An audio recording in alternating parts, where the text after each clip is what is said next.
तपाई यतिखेर हेर्दै हुनुहुन्छ त्रिशुली खबर टिभी। 24 घण्टा ताजा खबरको लागि हाम्रो च्यानललाई सब्स्क्राइब गर्नुहोला, नजिक रहेको बेल आइकन दबाई हामीसँग जोडिनुहोला। धनगढी पुगेर माओवादी अध्यक्ष प्रचण्डले भने कांग्रेस 80 सिटमा मान्ने सम्भावना बढ्यो, हामीलाई 60 ओरपर। के कांग्रेसले 80 सिटमा मान्ला त माओवादीले 60 लिने तयारीमा?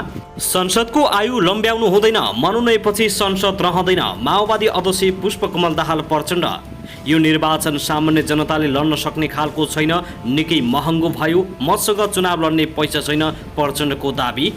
घनश्याम भुसाललाई एउटा मात्र क्षेत्रबाट सिफारिस गराउन गृह नेतृत्वलाई ओलीको दबाव। अधिकांश पदाधिकारी सहित नेकपा एमालेबाट 52 क्षेत्रमा सर्वसम्मत सिफारिस। कुन प्रदेशबाट कुन बने उम्मेद्वार, यसबारे सम्पूर्ण जानकारी उम्मेद्वारलाई प्रश्न सोध्नु नागरिक दायित्व। नेकपा एमालेका प्रभावशाली नेता योगेश भट्टराईलाई शुभकामना दिँदै रामकुमारी झाँक्रीले भनिन्, महत्त्वपूर्ण निर्णय लिने बेला अभाव महसुस हुने रहेछ दाई। के एकीकृत समाजवादी र एमाले अब तालमेल गर्न तयार छन् त? रामकुमारी झाँक्रीदेखि मालकुमार नेपालसम्म लचक। हप्ता दिनभित्रै नेकपा एमालेसँग तालमेलको मोडालिटी सहित औपचारिक घोषणा हुने राजेन्द्र लिङ्गदेलको भनाई। अल्फाबिटाका सञ्चालकदेखि दुर्गा प्रसाईसम्म नेकपा एमालेबाट चुनाव लड्ने दौडमा। भावी प्रधानमन्त्रीको सपना बोकेर चुनावी मैदानमा विरुद्ध नेताहरू। र नेकपा एमाले अध्यक्ष केपी शर्मा ओलीको एउटै घोषणाले एकीकृत समाजवादीमा निकै ठुलो हङ्गामा। माधवकुमार झलनाथ खनाल भए ओलीसँग लचक। गठबन्धनमा 60 सिट माओवादी र 80 सिट कांग्रेसले नछोड्ने भएपछि चेपुवामा माधवकुमार नेपाल गरे विद्रोहको तयारी। अब हेर्नुहोस् पूरा समाचार। दर्शक महानुभाव नमस्कार, तपाईलाई हार्दिक स्वागत छ हाम्रो च्यानल त्रिशुली खबर टिभीमा। यदि हाम्रो च्यानललाई अहिलेसम्म सब्स्क्राइब गर्नुभएको छैन भने सब्स्क्राइब गरी नजिक रहेको बेल आइकन दबाई हामीसँग जोडिनुहोला। दर्शक महानुभाव, फेरि पनि हामी तपाईहरुमाझ निकै महत्त्वपूर्ण अपडेटका साथ उपस्थित भइसकेका छौं। यो भिडियोलाई अन्तिमसम्म हेरी हामी साथ दिनुहोला। दर्शक महानुभाव, हाम्रो मेहनतको लागि एउटा सानो लाइक गर्न भनी नभुल्नुहोला। कहाँदेखि हेर्दै हुनुहुन्छ, के भन्न चाहनुहुन्छ, तपाईको मनमा लागेका प्रतिक्रिया अवश्य पनि कमेन्ट गर्न नभुल्नुहोला। दर्शक महानुभाव, के तपाईँ हाम्रो च्यानलमा नियमित श्रोता हुनुहुन्छ? यदि नियमित हुनुहुन्छ भने तल कमेन्ट बक्समा नियमित अथवा रेगुलर लेख्नुहोस्। यदि तपाईँ नयाँ हुनुहुन्छ भने सब्स्क्राइब गरी जोडिनुहोस्, ताकि नयाँ अपडेटका साथ हामी तपाईहरुमा छलफल उपस्थित हुने गर्दछौँ। हाम्रा अपडेटहरू तपाईहरूलाई के कस्तो लागिरहेका छन्, सल्लाह सुझाव प्रतिक्रिया कमेन्ट बक्समा छोड्न नभुल्नुहोला।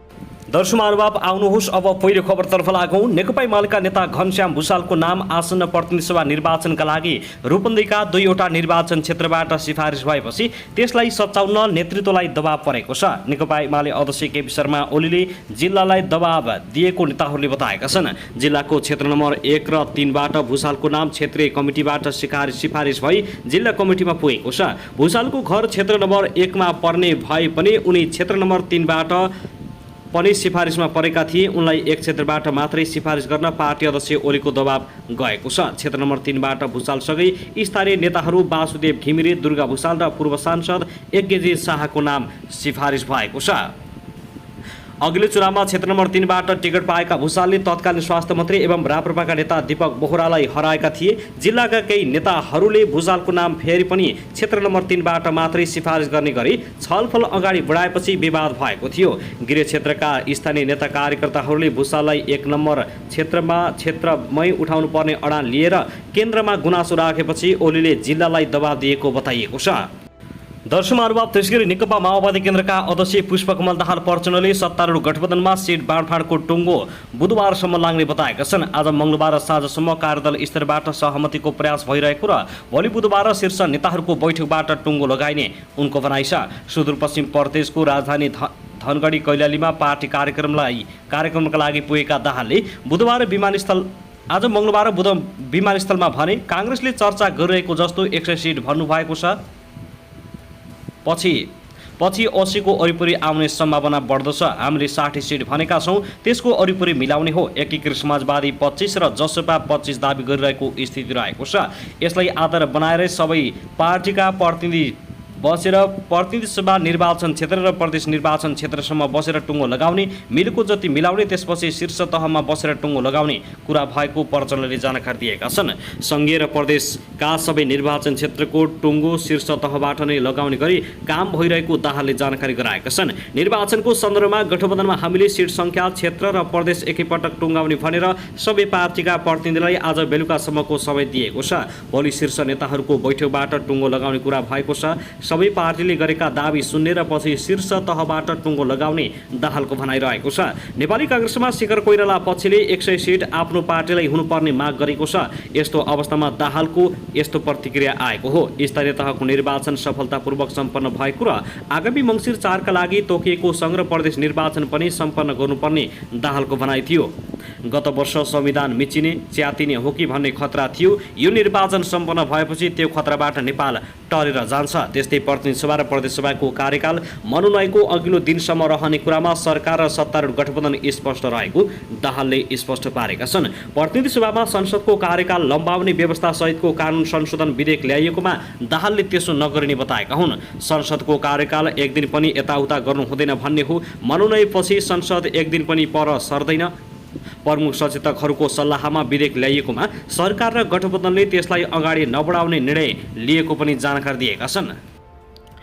दर्शक महानुभाव, त्यसगरी सरकारले घोषणा गरेको चुनावको मिति आउन अब 2.5 महिना मात्रै बाँकी छ। सरकार मङ्सिर 4 को संसदीय निर्वाचनपछि कसले सरकारको नेतृत्व गर्ने भन्ने होडबाजी राजनीति वृत्तमा सुरु भएको छ। खास गरी वर्तमान सत्ता साझेदार 5 दलीय गठबन्धन गरेर चुनावमा जाने निर्णय भइसके गठबन्धनको सरकार बन्नेमा नेताहरू प्राय ढुक्क भएका छन्। तर गठबन्धनबाट कसले सरकारको नेतृत्व गर्ने भन्ने हानथाप अहिले नै सुरु हुन थालेको छ। भावी प्रधानमन्त्रीको भावी सत्ताको हिसाब किताब मिलाउन नसक्दा सत्ता गठबन्धनभित्र सोमबारसम्म पनि सिट बाँडफाँडको कुरा समेत मिलिसकेको छैन। चुनावपछि पनि प्रधानमन्त्री हुने तीव्र आकांक्षाका बीच गठबन्धनको डोरी बाटेका नेपाली काङ्ग्रेसका सभापति तथा वर्तमान प्रधानमन्त्री शेरबहादुर देउवाले उक्त गठबन्धनलाई चुनावपछिको 5 वर्ष कार्यकालसम्म कायम राख्ने गरी जाने बताउँदै आएका छन्। यसमा नेकपा माओवादी केन्द्रका अध्यक्ष प्रचण्डले पनि सहमति जनाएका छन्। तर प्रधानमन्त्री आलोपालो हुनुपर्ने र चुनावपछिको पहिलो प्रधानमन्त्री आफै हुने भन्ने शर्त दुवैको छ। यद्यपि राजनीतिक च्याखे थाप्न माहिर प्रचण्डको बोलीको ठेगान नभएका उनका कुरालाई अनुमान मात्रै लगाउन सकिने गठबन्धनभित्रकै नेताहरूको भनाइ छ। उहाँ कतिखेर कोसँग मिल्दा च्याखे बल्दिन्छ भन्ने दाउमा रहेकाले प्रचण्डको बोलीमा विश्वास गरिहाल्ने अवस्था नरहे पनि प्रधानमन्त्रीको लाइनमा उभिएको कुरालाई स्वाभाविक मान्न सकिने नेपाली काङ्ग्रेसका एक नेताले जानकारी दिएका छन्। काङ्ग्रेस सभापति शेरबहादुर देउवा फेरि पनि प्रधानमन्त्री बन्ने सम्भावना बलियो रहेको ती नेताको भनाइ छ। यो सम्भावनालाई सामर्थ्यता तुल्याउन देउवा कम्मर कसेर लागेका छन्। आगामी सरकारको नेतृत्व काङ्ग्रेसले गर्छ र प्रधानमन्त्री आफै हुने भन्ने योजनाका साथ पार्टीको संसदीय दलभित्र आफ्नो पक्षमा बहुमत हुने गरी टिकट वितरण गर्ने, त्यो पनि जित्ने क्षेत्रहरूमा नछाड्ने देउवाले रणनीति बनाएका छन्। अर्कोतिर नेपाली काङ्ग्रेससँग चुनावी गठबन्धन भएपछि करिब 33 सिट लिएर चुनावमा जाने र चुनाव जितिसकेपछि सरकार बनाउने बेलासम्म राजनीतिक हिसाब किताब गरेर कोसँग मिल्दा आफू प्रधानमन्त्री भइन्छ उसैलाई साथ दिने र प्रधानमन्त्रीको पद खाने सोच प्रचण्डमा देखिएको छ। देउवा र प्रचण्ड बीचको छुट्टै भेटले टिकटको भागबण्डामै आगामी सरकार बनाउने विषयमा समेत छलफल भएको स्रोतले बताएको छ। उता नेकपा एमाले आगामी प्रधानमन्त्री केपी शर्मा ओलीको विकल्प नभएको पार्टी कमिटीले निर्णय गरेर अगाडि बढिसकेको छ। सरकारको नेतृत्व नेकपा एमाले गर्ने र प्रधानमन्त्री पनि केपी ओली नै हुने भन्दै पार्टीको चुनावी प्रचार अभियान नेकपा एमाले सुरु गरेको छ। 5 दलीय सत्तारूढ गठबन्धनभित्र आन्तरिक असहयोग हुने र साना दलहरूसँग आफूले चुनावी एकता गरेर जाँदा राम्रो नतिजा निकाल्न सक्ने भन्दै नेकपा एमाले यो कसरतमा लागिरहेको हो। राप्रपा लगायत दलहरूसँगको सहकार्यमा चुनावमा जाने तर 5 दलीय गठबन्धन जस्तै केन्द्रीय स्तरमै भागबण्डा गरेर भन्दा पनि स्थानीय अवस्था र आवश्यकता अनुसार कसलाई सहयोग गर्दा परिणाम आउँछ उसैलाई सहयोग गरेर जाने छलफल भइरहेको नेकपा एमालेका उपाध्यक्ष युवराज गेवालले बताएका छन्। दर्शक महानुभाव, त्यसगरी सभामुख अग्निप्रसाद सापकोटाले नागरिकता ऐनलाई संशोधन गर्न बनेको विधेयक प्रमाणीकरणका लागि दोस्रो पटक राष्ट्रपति कार्यालय पठाएका छन्। सभामुख अग्निप्रसाद सापकोटाको सचिवालयका अनुसार सभामुखले प्रमाणित गरेर विधेयक राष्ट्रपति कार्यालयमा पठाएको हो। राष्ट्रपति विद्यादेवी भण्डारी, प्रतिनिधि सभा र राष्ट्रिय सभाले पारित गरेर प्रमाणीकरणका लागि पठाएको नागरिकता विधेयकमा सन्देशसहित गत साउन 29 गते फिर्ता गरिदिएकी थिइन्। राष्ट्रपति भण्डारीले नागरिकता विधेयक फिर्ता गर्दा सङ्घीय संसद समक्ष जानकारी अध्ययन र विमर्शका लागि 7 बुँदे र ध्यान आकर्षणका लागि भन्दै अर्को 8 बुँदे सन्देश गरी 15 बुँदे पठाएका थिइन्। राष्ट्रपतिले पुनर्विचारका लागि फिर्ता गरे पनि प्रतिनिधि सभा र राष्ट्रिय सभाले भने विधेयकलाई कुनै परिवर्तन गरेको छैन। प्रतिनिधि सभाले भदौ 2 गते राष्ट्रपतिले फिर्ता गरी पठाएको विधेयक जस्ताको त्यस्तै पारित गरेको थियो। त्यस्तै राष्ट्रिय सभाले पनि भदौ 17 गते विधेयक जस्ताको त्यस्तै पारित गरेको थियो। राष्ट्रिय सभाले पुनर्विचारका लागि विधान व्यवस्थापन समितिमा पठाए पनि विधेयकमा कुनै परिवर्तन भएन। राष्ट्रिय सभाले संसदीय समितिमा पठाए पनि पर्याप्त छलफल हुन पाएन। राष्ट्रपतिबाट फिर्ता भएको विधेयक संघीय संसदबाट प्रस्तुत रूपमा जस्ताको त्यस्तै वा संशोधनसहित पारित गर्न सक्छ। पुनर्विचार गर्नुपर्छ भन्ने बाध्यकारी छैन। राष्ट्रपतिबाट मनोनीत राष्ट्रिय सभा सदस्य वामदेव गौतम र विमला राई पौडेलले पर्याप्त छलफलको माग गरेका थिए। उनीहरूले जस्ताको त्यस्तै पारित गरिनुले राष्ट्रपति कार्यालयको अपमान हुने धारणा समेत व्यक्त गरेका थिए। उनीहरूले आवश्यक छलफल र परामर्श बिना पारित गरिएकोमा आपत्ति जनाएका थिए। राष्ट्रिय सभाले विधेयक पारित गरेको जानकारी आइतबार प्रतिनिधि सभालाई पठाएको थियो। राष्ट्रिय सभाको सन्देश प्राप्त भए लगतै सोमबार सभामुख अग्निप्रसाद सापकोटाले विधेयक राष्ट्रपति कार्यालयमा पठाएका हुन्। हामीले पुनर्विचारका लागि विधेयक फिर्ता आएकोमा दुवै सदनले प्रस्तुत रूपमा नै पारित गरेको हुनाले प्रमाणीकरणका लागि पेश गरेका छौँ भन्ने पत्र तयार पारेर सभामुखलाई दिएका थियौँ। प्रतिनिधि सभाको विधेयक शाखाका उपसचिव नारायण ढकालले भने सभामुखले प्रमाणित गरे लगतै हामीले राष्ट्रपति कहाँ प्रमाणीकरणका लागि पठाएका हौँ। दर्शकमानुभाव त्यसैगरी नेकपा माओवादी केन्द्रका अध्यक्ष पुष्पकमल दाहाल प्रचण्डले राष्ट्रपति विद्यादेवी भण्डारले यसपटक पनि नागरिकता विधेयक प्रमाणीकरण नगरे अदालत जाने चेतावनी दिएका छन्। हिजो सोमबार जनकपुरमा आयोजित पार्टीको कार्यक्रममा बोल्दै उनले यस्तो बताएका हुन्। उनले संविधानत राष्ट्रपतिलाई एकपटक मात्र विधेयक फिर्ता गर्ने अधिकार रहेकाले अब प्रमाणीकरण नगर्ने अदालत जाने चेतावनी दिएका हुन्। दाहालले भने दुवै सदनबाट पारित भएर राष्ट्रपति कहाँ प्रमाणीकरणका लागि नागरिकता विधेयक गइसकेको छ। उहाँले पारित गर्नुपर्ने हुन्छ, तर एकपटक फिर्ता गरेपछि राष्ट्रपतिले अब अर्को पटक फिर्ता गर्ने अधिकार छैन।